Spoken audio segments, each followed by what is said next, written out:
नमस्कार। आज हम जिनकी कहानी में गहरे उतरेंगे उनका नाम है भगवान बिरसा मुंडा। एक ऐसा नाम जो 19वीं सदी के भारत में जनजातीय अस्मिता और संघर्ष का प्रतीक बन गया। हम्म। हमारे पास कुछ दस्तावेज हैं, कुछ ऐतिहासिक विवरण हैं, और आज कोशिश यही रहेगी कि समझें कि कैसे बिरसा मुंडा ने अपनी संस्कृति, अपनी जमीन, जल, जंगल और अपनी आज़ादी के लिए आवाज बुलंद की। क्यों उनके लोग आज भी उन्हें धरती आबा यानी धरती के पिता और यहाँ तक कि भगवान का दर्जा देते हैं। तो चलिए शुरू करते हैं ये पड़ताल। बिरसा मुंडा का जन्म 15 नवंबर 1875 को हुआ था, है ना?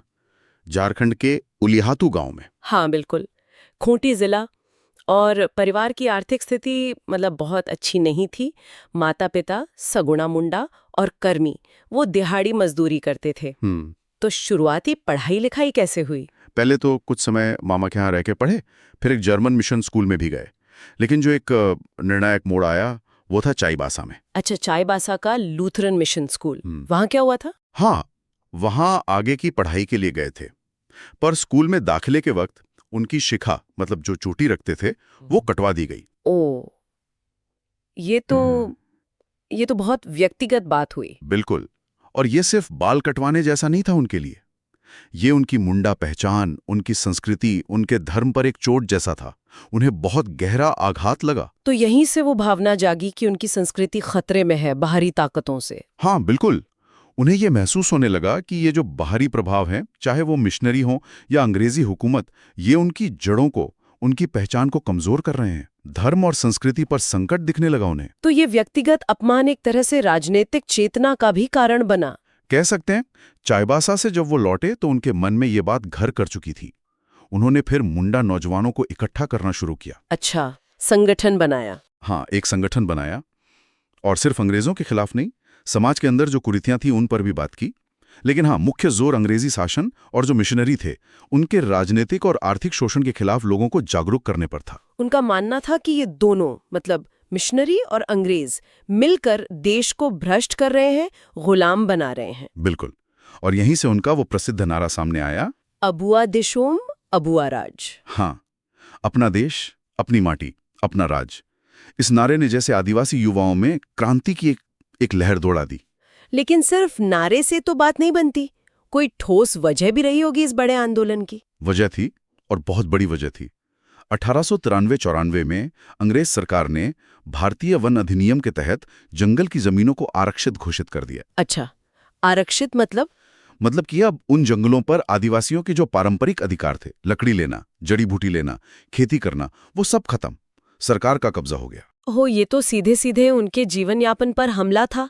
जंगल तो उनका घर था। बिल्कुल। ये सिर्फ जमीन का नहीं, उनके अस्तित्व और पहचान का संघर्ष बन गया। बिरसा के नेतृत्व में फिर इसके खिलाफ आवाज उठी, याचिका दायर की गई। लेकिन अंग्रेजों ने इसे आसानी से तो नहीं लिया होगा ना? जाहिर है नहीं। बिरसा का बढ़ता प्रभाव उनके लिए खतरा बन गया था, तो उन्हें रास्ते से हटाने की कोशिशें हुई। पहली बार 25 अगस्त 1895 को उन्हें धोखे से गिरफ्तार कर लिया गया। धोखे से? हाँ, और हजारीबाग जेल भेज दिया गया। लेकिन वो रुके नहीं होंगे? नहीं, जेल ने उनके इरादों को और मजबूत किया। करीब 2 साल बाद 30 नवंबर 1897 को जब वो रिहा हुए तो उनका आंदोलन, जिसे उलगुलान कहा जाता है, मतलब महान हलचल, वो फिर से शुरू हुआ। और 1899 में ये आंदोलन काफी तेज हो गया था शायद। हाँ, बहुत तेज। 9 जनवरी 1900 को डुम्बारी पहाड़ी पर उनकी एक बहुत बड़ी सभा हुई। हजारों लोग जमा थे। और अंग्रेजों को खबर मिल गई।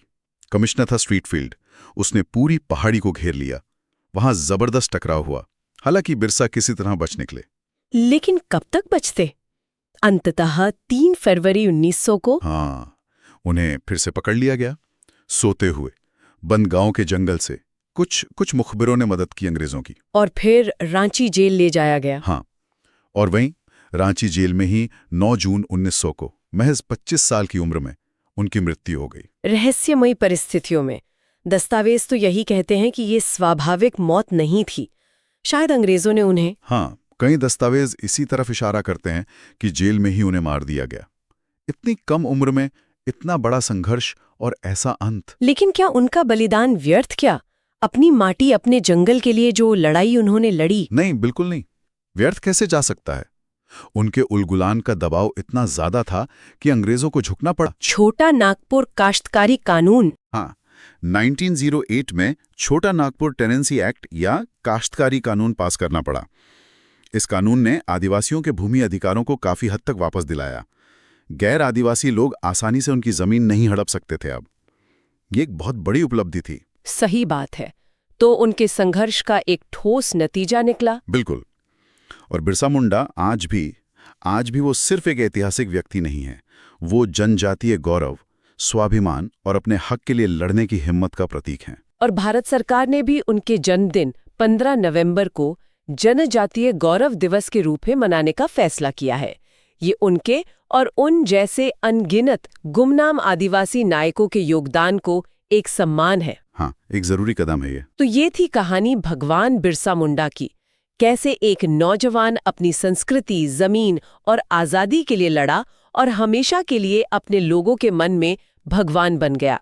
उनकी जिंदगी वाकई औपनिवेशिक शोषण के खिलाफ आदिवासी प्रतिरोध का एक शक्तिशाली अध्याय है। और यहाँ एक बात सोचने वाली है, बिरसा मुंडा की कहानी सिर्फ इतिहास नहीं है, ये आज भी हमें सोचने पर मजबूर करती है। किस तरह से? कि आज के दौर में भी दुनिया भर में समुदाय अपनी विशिष्ट पहचान, अपनी जमीन, अपने संसाधनों को बाहरी दबावों से बचाने के लिए कैसे संघर्ष करते हैं।